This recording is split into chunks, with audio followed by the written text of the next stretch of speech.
밤 12시를 넘긴 시각. 한 아이의 스마트폰에 낯선 번호로 메시지가 도착했다. 화면에는 사람이라고도 새라고도 부르기 어려운 형상, 붉어진 눈, 비틀린 미소, 뒤틀린 손이 가득했다. 그리고 그 아래 짧고 섬뜩한 한 줄이 적혀 있었다. 내 비밀을 알고 있다. 2018년 비슷한 이야기들이 전 세계 곳곳에서 동시다발적으로 터져나오기 시작했다. 학부모 채팅방, 학교 공문, 지역 뉴스 어디에서나 같은 이름이 등장했다. 수십 개국의 부모들이 밤새 자녀의 휴대폰을 점검하는 동안 공포는 사실보다 훨씬 빠르게 달리고 있었다. 시간을 조금 되돌려보자. 2018년의 인터넷은 지금보다 훨씬 빠르게 변하고 있었다. 스마트폰이 손안의 생활이 된 지 불과 몇 년, 어린아이들도 유튜브와 메신저를 자유롭게 쓰는 시대가 열렸고 부모가 미처 따라가지 못하는 속도로 아이들은 디지털 세계 깊숙이 들어가고 있었다. 그리고 그 어둠 속에서 모모라는 이름이 조용히 떠오르기 시작했다. 모모는 특정 메신저 앱에 등록된 계정 이름이라고 알려져 있었다. 이 계정이 낯선 번호로 아이들에게 먼저 메시지를 보내거나 호기심 어린 아이들이 스스로 연락하도록 유도한다는 주장이 제기되었다. 처음에는 가벼운 질문들로 시작해 점차 개인정보를 요구하거나 위험한 행동을 지시하고 거부하면 협박이 따른다는 증언들이 덧붙여졌다. 모모의 얼굴로 알려진 이미지는 보는 이의 불안을 자극하기에 충분했다. 지나치게 크게 뜬 눈, 뒤틀린 미소, 인간이라고도 새라고도 할 수 없는 손의 형태. 실제로 이 이미지는 일본의 한 조각 작가가 제작한 예술작품 사진인 것으로 추정된다. 원래는 공포를 목적으로 만들어진 것이 아니었지만 인터넷 어딘가에서 맥락이 떨어져 나가고 이미지만이 공포의 상징으로 떠돌게 된 것으로 알려져 있다. 모모 관련 최초 보고는 2018년 중반 라틴 아메리카와 아시아 일부 지역에서 시작된 것으로 추정된다. 멕시코, 아르헨티나, 인도에서 관련 신고가 접수되었다는 소식이 전해졌고 이후 유럽과 미국으로도 빠르게 확산되었다. 보고들은 대부분 전원의 형태였다. 내 친구의 아이가 그것을 받았다. 겹집 아이가 위협을 당했다는 이야기들이 꼬리를 물고 이어졌다. 보고된 내용 중에는 더욱 충격적인 주장들도 있었다. 유명 아동용 동영상 플랫폼의 정상적인 콘텐츠 사이에 모모의 이미지와 음성이 갑자기 삽입된다는 주장이 등장한 것이다. 아이가 영상을 보다가 갑자기 소리를 지르거나 울음을 터뜨렸다는 경험담도 이어졌다. 부모들은 자녀가 무엇을 보는지 전부 확인할 수 없다는 두려움에 사로잡혔다. 2019년 초, 공포는 절정에 달했다. 영국의 일부 학교들이 공식 경고 안내문을 발송했고 미국의 지역 경찰서들도 소셜미디어를 통해 주의를 당부했다.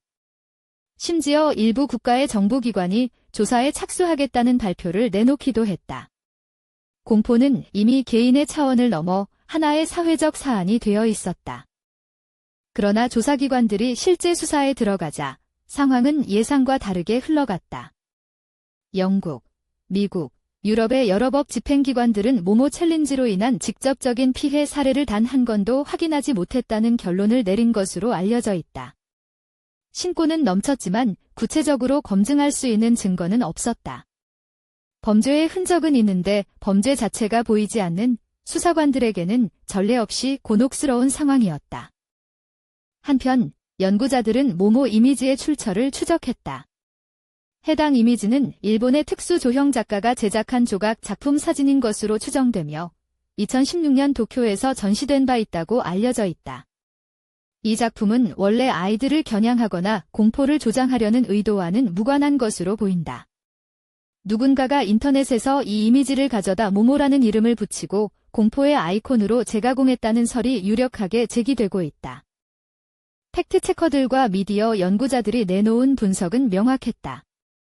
모모 챌린지는 실제 위협이라기보다 어른들의 두려움이 빠르게 복제 증폭된 미디어 패닉에 가깝다는 것이었다.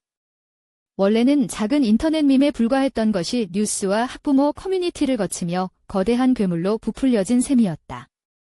역설적이게도 실제 피해보다 보도 자체가 오히려 공포를 키웠다는 주장도 제기되었다. 경고가 쏟아질수록 오히려 더 많은 사람들이 모모에 대해 알게 되었다. 아이들은 부모와 선생님이 두려워하는 것에 흥미를 느꼈고 일부는 스스로 검색하거나 이야기를 친구들에게 퍼뜨리기 시작했다. 역설적으로 모모를 막으려는 시도가 모모를 더욱 강력하게 만들었다는 분석이 나왔다. 도시전설의 고전적인 패턴이 디지털 시대의 새로운 형태로 재현된 것이었다. 사회심리학자들은 이 현상을 도덕적 공황, 즉 모럴 패닉의 전형적인 사례로 분류하는 경향이 있다.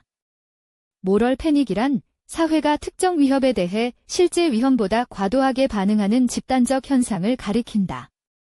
아이들의 안전이라는 극도로 민감한 주제와 검증하기 어려운 디지털 공간이 결합될 때 공포는 폭발적으로 증폭된다. 모모는 그 공식이 얼마나 쉽게 작동하는지를 보여주는 사례로 자주 인용되고 있다. 이제 유력한 가설들을 하나씩 짚어보자.